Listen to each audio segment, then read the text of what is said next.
I'm starting. Is this on? Can everybody hear me? Yeah? All right.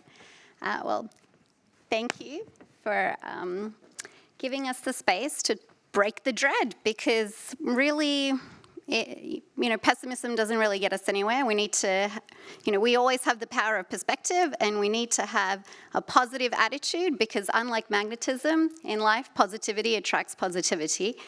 And we want to we had a bunch of statistics, but as we know, it's always best to go to the particulars. So we have people here from the industry that can give you their particular stories as to the challenges facing the industry and the positives that are coming out from all the challenges.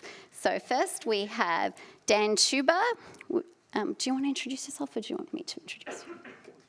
Okay, so Dan Tuber co-founded Flywheel Media, and he's made some of the films that you've probably watched at home and laughed with. I know I have with my kids. The Mitchells versus the Machines. I've watched that too many times, an embarrassing amount of times. Angry Birds, so forth. We have Strawn Dixon from UTA, who represents writers and actors and directors. We have Jessica Rawson, who co-founded The Gig Media, and she, at The Gig Media, they have a full-service production house where they do unscripted content and branded content. And then we have Kelly LoBianco, who founded LA, but you entered LA County in 2021 to found in 2022 LA County's Economic Opportunity Department, building partnerships and incentives in LA for the industry. So the first questions that I have, following on from Adam and a very insightful and informative view of the industry, what are the challenges and the latest trends in the industry from your perspective? And I'm going to ask you, Jessica, first, because you work in the commercial space, and that tends to kind of always access new formats. Okay, so basically I can speak from being commercials. I've also worked in docs and reality television. Basically, what I see right now, the biggest trend of the industry is, number one, there's been a lot of mergers, like Paramount merged with Sundance. You also are seeing big-time VFX houses closing, like Technicolor, that closed all the U.S. offices, and they just moved everything overseas, or kept everything overseas. And then there's tons of layoffs. I have over like 12-plus friends of mine. I'm talking like executive producers, directors, writers, from commercials to docs, what have you, all looking for jobs, all out of work for like a year or plus. Then on top of that, you have commercials specifically that are pushing production, mainly overseas. We're shooting a ton in Canada. I'm in Canada like 4 or 5 times a year, and also Mexico City. That's another city which we're shooting in constantly. So I would say, like, right now things are changing, things are shifting, and panels like this are important to talk about this new industry things that are happening. So I would say it's kind of bleak right now because a lot of jobs are being taken away, and they are definitely going overseas. And I can specifically say that with commercials in terms of production, in terms of production costs, especially. But I think there is still some light at the end of the tunnel at the end of the day. Okay, Dan? Yeah, so Adam's slideshow is basically exactly the slides we use to raise financing for our company, and it's because we shifted away from the studio model. Even though we make big, expensive movies, they're still indie movies, and I feel like we're in this transitional period. Our partners, our slate partners, are an advertising agency and a big animation studio. They fund our slate, not a movie studio. And we rent the movie studio's theatrical system, and we did the rest of the distribution ourselves through all those, on one of his slides he had the transitional model, all those different places and windows that you can sell your movies across the world in short little windows. That's the basis for our model, because the studios just aren't making as much product anymore, and their system is not beneficial to investors. So I can't agree more with everything he said. I mean, that's exactly, and the world's seeing that. We're getting the majority of our money from global players. And Dentsu is the advertising agency. It's the 3rd largest agency in the world. And they looked at, and most of our slate is based on games. We're making movies based on games because our, so we used to go out with, say, a novel that had sold 10 million copies, which would be a huge thing. Instead, now we're going out with a game that has 450 million monthly active users. So it's, games are so much more popular and much more part of the cultural conversation. So it's, I'm actually kind of optimistic because even though we do have to do things all around the world, I will say, we talked about this on our phone call, the best talent is here in Los Angeles. The problem is I'm not allowed to hire them for economic reasons. And that brings me to you, Kelly. What are some partnerships and incentives that LA and California can do or is doing to retain talent here? Sure, and thank you. And for folks in the room, the Department of Economic Opportunity is an economic development agency. Our vision is a more equitable economy that lifts up all of our communities, our workers, our businesses, and drives inclusive and sustainable growth in the region. So if we're thinking with that lens, we obviously are going to focus on industries like the creative economy here, and its many sectors and subsectors that that drive that inclusive and sustainable growth in the region. So it's very, very important for us as we are thinking about LA County that our local workers, our local small businesses, our major industry and studios, that they stay here. We want growth within the bounds of LA County and to remain competitive at the local, national, and global level to do that. So for us, we are, a couple things to note. We oversee the public workforce system, so job centers. So as we're thinking about how to scale up our youth and our current workforce, we oversee the Office of Small Business, so supporting entrepreneurship and small business development in the region. And we also house our LA County Film Office. And so you'll often engage with us around permitting between our film office and Film LA.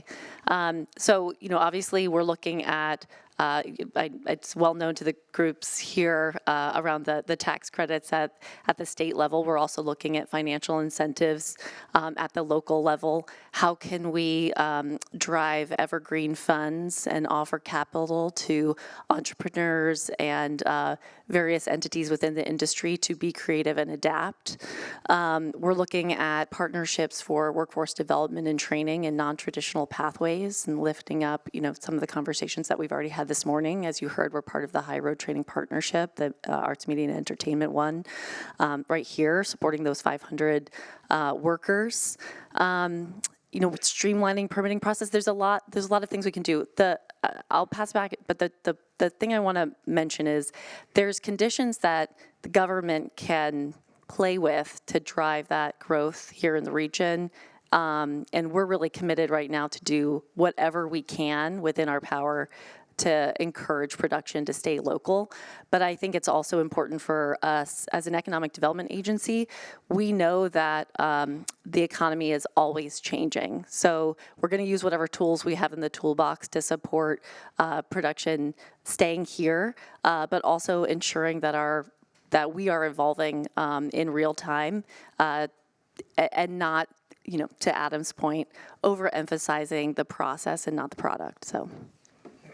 Okay, thank you. It's great to utilize partnerships and regulative streamlining and tax incentives in the community to keep everybody here. Now, you were saying, Dan, that the best talent is here, and actually that's not incongruous with looking at the global trends, because we are, a bunch of us are immigrants, right? And we have a lot of people on O visas, and hopefully they stay and we continue to expand that. That is actually a strength that we have in this country, and hopefully we'll retain it. I wanted to ask you, Strawn, with your work currently, are you finding that people are being hired? Yes, and Yes. Well, first, thank you for having me, and thank you all for being here. As Alexander says, I'm an agent at UTA. I'm in our motion picture literary department, so I have the pleasure of representing writers, directors, and producers, most of whom work in animation. And so I'm sort of, I joke, the animation cheerleader for the agency and talk about the growth of the business and how successful animation has been over the last couple of years. I mean, I think it's just, echoing what Dan was saying, I think it's just worth echoing the fact that we're coming off of a record year for animation in the box office, and the animation business, in my opinion, has never looked better. Animation was basically a third of the global box office last year, and 26%, I think, of the domestic box office, which is significantly up from previous years. And so I'm really bullish about the state of the business and the industry. This year, the success in the box office has to trickle down to more projects being greenlit, more things being put in development, which obviously means people being hired. So I'm really excited about the state of the business, and just thinking about what Dan was talking about previously, looking at the graph about where the animation business is today and where it's going to be in 10 years. It's really exciting. And excuse me, that's wonderful to hear, and great with positivity, right? And Dan, you were talking earlier about, well, actually not on this panel, but now that I remember, about tax incentives. And I wonder if California might allow above-the-line artists to actually be part of tax reductions, and would that help? It would. There's we chase rebates all over. I have 2 movies in production right now, and one of them we're making the film partially in LA. We have artists here in LA. We have, and a lot of almost all the cast is New York or LA, and then we have production in the UK, production in Montreal, production in Vancouver, production in Australia, and it's all about chasing rebates. So and we have what's called a general. You can get a general rebate. We have to create, it's very complicated to do it right. We create a production company in the UK that pays all the bills, and you can get a general rebate of like 10% on LA spend. So we do, and I have to hire artists here. I really want to hire more, but we cast artists like you cast actors in animation. So depending on the kind of film, the kind of comedy, and it's just we need the guys who are here to make the best quality movies. So, but I always have to load balance that against the people that I can find in these other locations. There's good people there. There's just not as many, and they get, they're hired. So it's it's just if we could find a way to. Increase that even by 5%. I mean, we've been talking about some sort of reciprocal thing with the UK or with Montreal. And Montreal's rebates have just changed as their local government changed. They reduced their rebates, and there are some opportunities there, I think, for ways that we might be like regional stuff, just like even in LA County regional thing that could work with the Montreal thing. And anyway. Bigger ideas that we could talk about, but I really, our films suffer because we can't hire the people here. That's creatively. That's okay. Hopefully, we'll have more tax incentives. Yeah, all I'll just say is that I think it's important for when there's any policy decision for the conversation. So I appreciate this about like how it actually plays out, because I think. What the goal is here, I mean, for us, I don't oversee the tax credit program, but I hear you, and like in the context of being in the government setting, in the public sector setting, is, right, like, do we have the right levers to incentivize the kind of output here, like, right, which is like, that lifts up our values, which is hiring locally, ensuring that the industry not only stays here, but the amazing artists and the creative workers here have an ability to work where they live and contribute to that economy. And do we fund those incentives at the right level? I think those are all the things that we're considering here, and it's really important for us to lift up what it looks like on the ground in an evolving ecosystem where everyone's competing, because we can't just think about ourselves and what works in our own locality anymore. We've seen the trend. Globalization is here. And not just globalization, we have some technology trends, particularly artificial intelligence. Now, as all new technology, it is disruptive. There's the traditional J-curve where in the beginning, you don't know how to navigate it, and then productivity increases. Historically, that's how industries have gone. What are some challenges and benefits that you've seen in artificial intelligence with respect to your industry, Jessica? So with advertising commercials, we are using AI all the time. We are producing full-on scripts with AI. We are doing full campaigns with AI. Like, I just watched the first fully produced AI commercial. It sucked. It wasn't very good. But it is something that we're practicing. If you're a copywriter, my line always from Ghost, you in danger, girl. Because they are literally, AI is literally taking that job away. So your best bet, as I would say, is learn how to use AI. Learn how to manipulate it for you. I use AI all the time right now, even on my decks and things that I'm making, because that is the trend and that's where things are going. So my advice to you, get on the AI train. It is not leaving, it is staying, and it's faster and cheaper. And commercial world, we're already doing it. Like, we're already doing scripts, we're already working with it. It is like daily practice. So my advice to you, learn AI, love it, use it. Use it to manipulate what you're doing with your scripts, use it to do with your decks. If you're trying to pitch something, start implementing it in your day-to-day, because AI is here. And it's here to stay. And I once you start using it, I'm gonna lie, guys, I kind of love it. Like, now, I kind of got on board with it because I use it so much now. It's a part of my daily life. In the advertising world, that's where it is. So just get ChatGPT on your phone and start playing around with it, for real. Okay. Well, it can automate, but also augment some systems. Oh, yes. Do you have the same perspective, Dan, or? She's way ahead of the film business, so we have to be very careful, especially if we're doing things that we sell to studios, about copyright law. So I avoid AI like the plague, because we can't. I mean, it's just too risky. So I think I know writers who use it as an assistant, and we have sometimes we'll when we do early stage visual development. There's sort of set costs for getting a character design to a finished state. And the first time it happened to me, we got 50 pieces of art from an artist in 2 days. It's like, how is that possible, this beautiful fin? And then he's like, oh, I used AI. It's like, well, we can't have any of that. Take all of that away because of the copyright problem. So That's true. it is creeping in. We're using it in manufacturing, like speeding up certain kinds of manufacturing processes, but not on the creative side yet, but it's coming. I mean, there's no avoiding it. They'll get the copyright thing figured out legally, and then it's just going to be, because of the economics, there's no way to avoid it. One thing I'll say about it, so AI is not just in this industry. Obviously, it's in every industry. We're talking about it within the public sector context as well.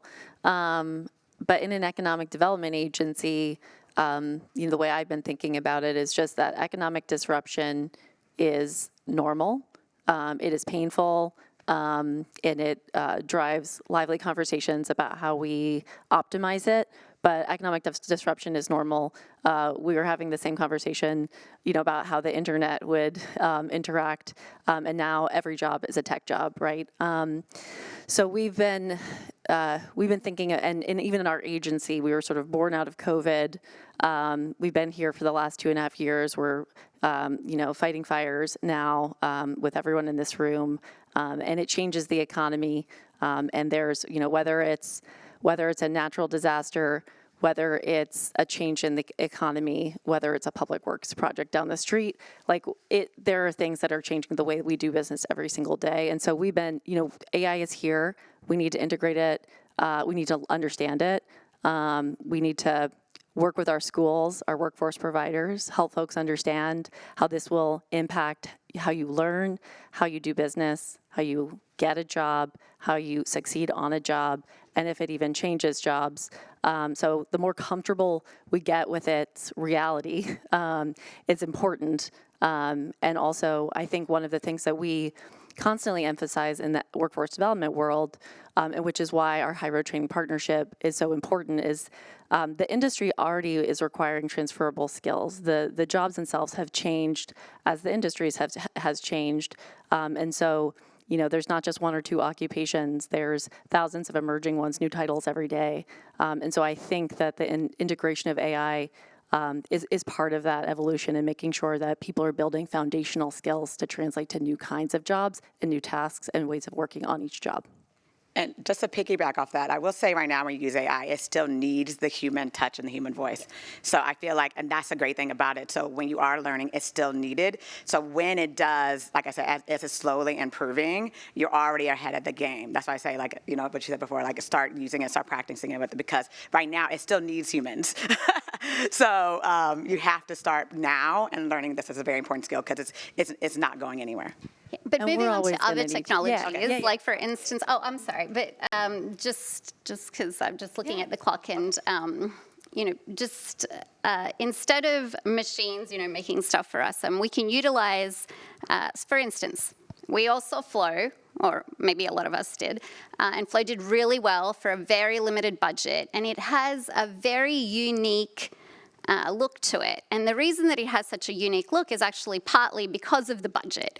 So Blender was used to make, Blender is an open source technology, and when you use open source, you also give back to open source. So Flow has actually made Blender better because when they started using Flow, they needed to use water a lot, and it just didn't have the tools that they needed, so they developed it, and that's, you give back to the open source platform. So there's a lot of technology that's actually helping us make great original works, and the constraints of the budget can actually help you. For instance, it's silent because lip syncing takes so much time and technology, energy, and money. So I wanted to ask, Strawn, are you seeing that people, are going back to the box office and they are, you're seeing changes in the industry where, it's not doom and gloom and we can actually... Yeah, I mean, I think I'm incredibly optimistic about the state of the business and specifically animation. Kind of going back to your earlier question about are you seeing artists and talent being hired? As a talent agency, we saw more transactions last year in animation than any other year before. I think that, wouldn't have happened if animation didn't have a successful year in the box office.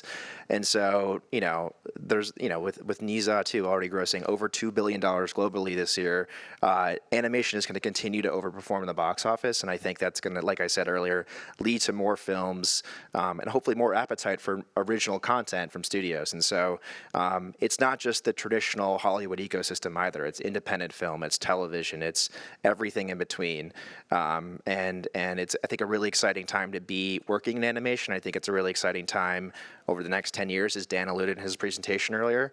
And I think the other thing I'll say too is there's a massive appetite for animated content. I mean, last year, if you look at the streaming charts across all streaming platforms, 9 of the 10 most streamed movies last year were animated. That's just a fact. And it's just a really exciting time, I think, in the animation business more specifically. So you're seeing a lot of people being hired in the animation business and that growing. Correct, both in the Hollywood ecosystem and in independent film. And people shouldn't pack up and go to other countries. No. Oh, good. Yeah. And so what are the white spaces left in the industry that we can utilize, and what are the major points that make you feel like this is going to continue to be a place where the industry stays and thrives? I'm going to start with you, Dan.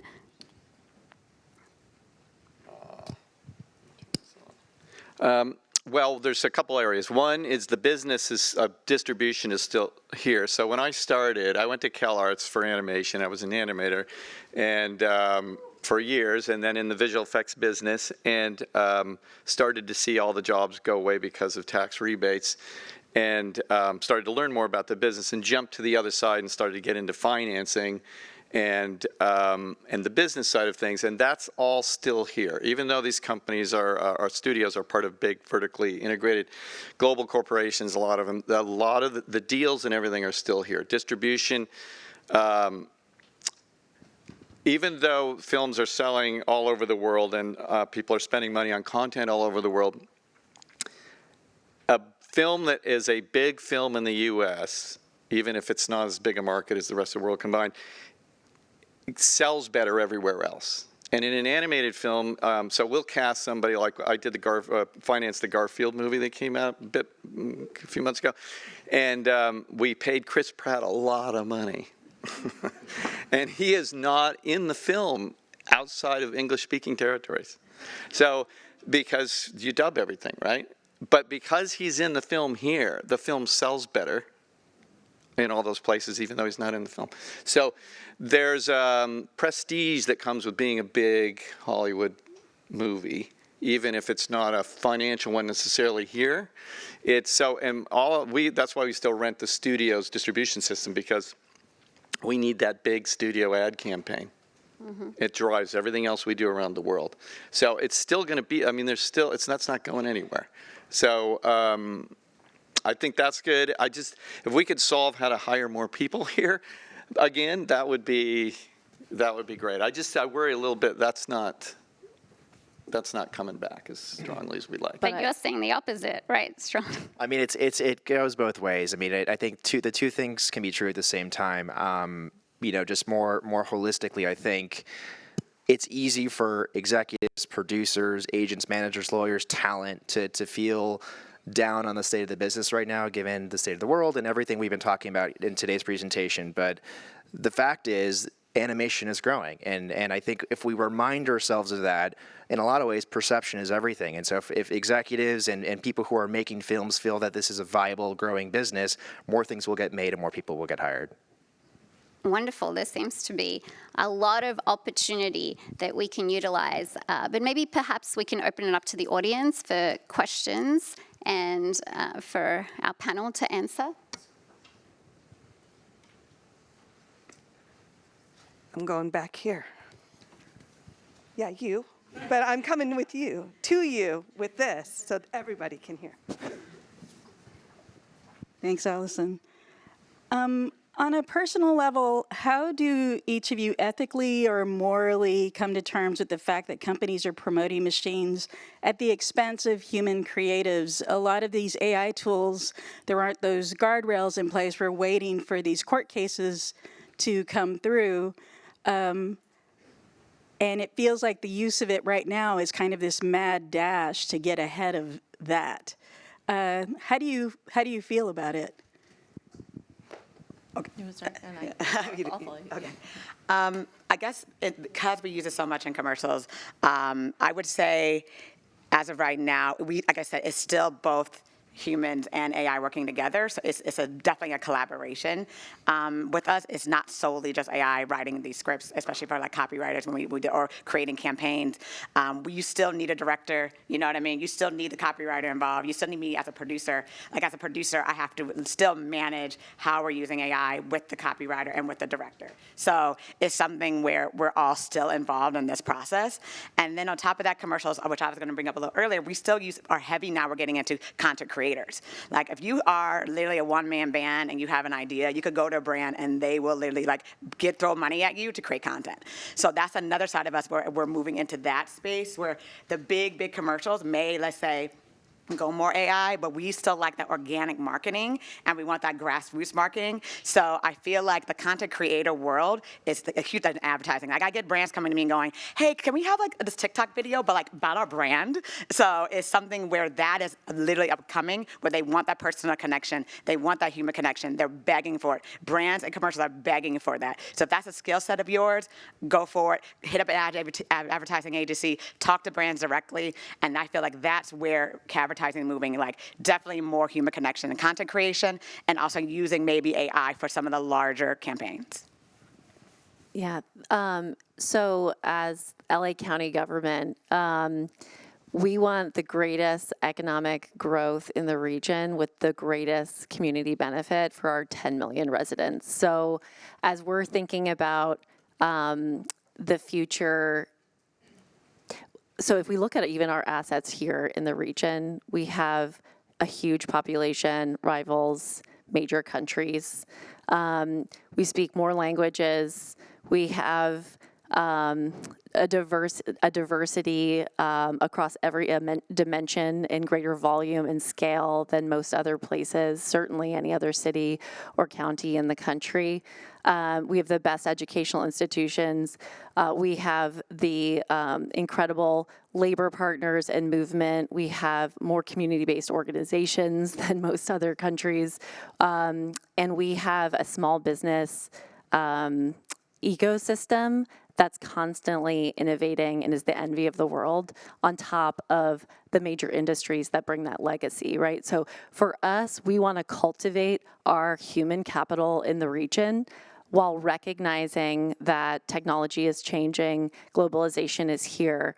And so that's part of our goal, which is how do we activate our local assets and make sure that we're not being left behind like Detroit, and I say that with some sensitivity because I was born there and I'm a GM kid. But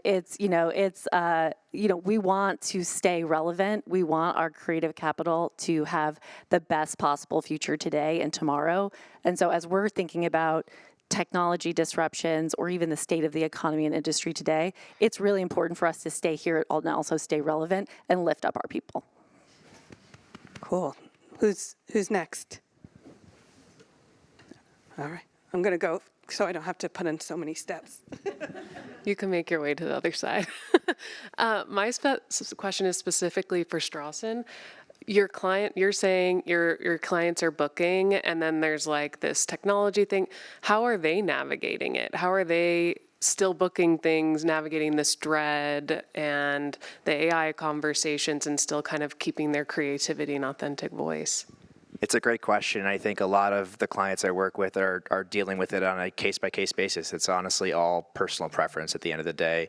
Obviously, there's rules and regulations around what's going on right now, but I think everyone's feeling excited about the business, as I was saying. I think, I'm hearing from both clients, writers and directors, and everyone in between about things moving forward in a way that I think is really exciting this year specifically, because I'm sure all of us can agree that, in 2020, animation, really, really grew because it was sort of the only thing you could do in the traditional film and television ecosystem. And maybe over the last couple of years, there's been a little bit of constriction. And I think what people are seeing and excited about this year is that, okay, maybe things are more plateauing out or maybe even growing, exponentially. So, all that to say, I think, it's just an exciting time, I think, for both the clients I represent who, are graduating from art school or people who have directed a couple of movies before. I think all are really excited about this year specifically, coming off of the year we just had in the box office. All right, let's go to this side of, I guess this person. Everyone's pointing. I appreciate it. Okay. Hi. Thanks for the support. So I had a question. With programs that Disney has with their writers, in that they go into those programs and they also pay a portion of that writer's fees for whatever production that they're going to go on to, is that somehow a solution to being able to use the talent pool here in Los Angeles a bit more when you are hiring for whether it be like animators or directors or producers or that sort of thing, where we could kind of work together to kind of offset that cost of hiring like locally? Yeah, that would be great. Now, I will say that I would break the talent pool into pieces. We hire predominantly U.S. based directors. This is just, again, great talent pool here. Like anything, when we're trying to finance something, we're trying to make it really bright and shiny for the investors, so we tend to hire directors who have great credits. Sometimes we'll put a co-director on who's not directed before, so that we're growing somebody. Also, the same thing with writers. A lot of U.S. writers, that's not really a problem. And there's actual special rebate things you can do with directors and writers. It's more like board artists that I'm thinking about, and visual development people, which are a huge part of animation. We basically rewrite the whole thing in boards, storyboards. And it's those are the ones that are hard to hire. So if more companies had programs like you're talking about for writers, if they did that for other parts of the business, that would be amazing, and that might be enough to offset. We'd certainly increase the number of people, because I could make an economic case for it. The Disney thing you're talking about, I can't hire those people. They can only work for Disney. So, yeah. All right, I think one more question. I'm going to get some more steps in over here. All right, just stare at me while I run across. Hi, just look at some questions that have been sent my way. Hi, Lauren Pizer-Maines. I actually work for the state legislature for Senator Ben Allen, who chairs the Joint Committee on the Arts, and just wanted to call out that we are working diligently on film and TV production issues for our state. We want to keep those jobs here at home. Thank you for your time and your information this morning. It was very helpful to us.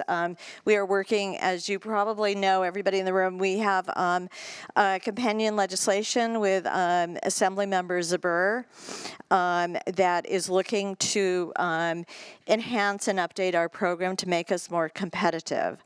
So any input or thoughts are welcome on that. You know, we're serious about this, and the governor is serious about it as well with his putting out the $750 million increase, amount for the program. So we're looking at everything we can do. I just wanted to also note some of the questions that I was going to ask have been asked in terms of AI, but I do want to note that our program here is all about jobs. So, and as somebody coming from a family of artists myself, I think that we need to really, seat this, base this on human creativity always, and think of AI as a tool. I've used it myself, and it'll of course improve, but there is something lacking and flat about it, and I think there always will be. So I think we need to center jobs, job creation, and also the wonderful work that BRIC is doing in terms of apprenticeships when we're having these conversations. I did want to ask Strawn, what you were seeing in terms of selling shows and investments in shows, what the trends are, what you've been experienced there, and then keeping talent in LA, just kind of a general question. We're really concerned about it. We also have had these horrible fires, but we want to keep our talent here, and it's really tough when they're struggling with many, many things. So those are my questions. On the TV question specifically, I sit more in our film department, so I'm not an expert in that space, but what I can say more generally is I think that's a pretty vibrant market as well. Everything from, like I was saying earlier, traditional studio film, independent film, kids and family TV animation, and also adult animation, I think are all, growing in their each, individual unique ways right now. Adult animation specifically, I mean, there's so many great animated series all over across many platforms, but specifically in our sort of ecosystem, Amazon and Netflix. Like, both of those companies are making significant investments in that kind of content because it works and it drives an audience, and it's critically acclaimed and performing really well. And I'm forgetting your other question about jobs, I think. Just keeping talent in LA. Yeah. I mean, Dan went to Cal Arts. I think the best art schools are in California and Los Angeles, and I think it's these studios' preference, it's these independent productions' preference to hire artists who, go to the best schools. Of course, this is a global business, and there are talented people working in animation all over the globe, but that's my feeling, is that I think the best place to learn animation is here in Los Angeles. Thank you. Can I piggyback off of commercials with the general commercial? I think we shoot a lot overseas because of production costs. So I'm going to piggyback off what Dan said. If production costs were lowered, we would shoot it. Because I have to do cost plot bids all the time. I have to do what's going to cost to shoot in LA, and then what's going to cost to shoot in Canada, and what's going to cost to shoot in Mexico City, right? And I have to do a broad scope. So if we could get some of those LA costs a little bit lower, that would greatly help and get more commercial work here. Because we're constantly going overseas because of it's literally, I'm not kidding you, sometimes over $200K difference between like, I'm serious, yeah, for like if I want to shoot, let's say in Vancouver versus when I want to shoot here in LA. So that to me, if we could get production costs lower, that would greatly help, and more commercials would start moving back here instead of Vancouver, Montreal, Toronto, and Mexico City. Those are like the big three, I would say right now, yeah. This has been amazing. Thank you, panelists.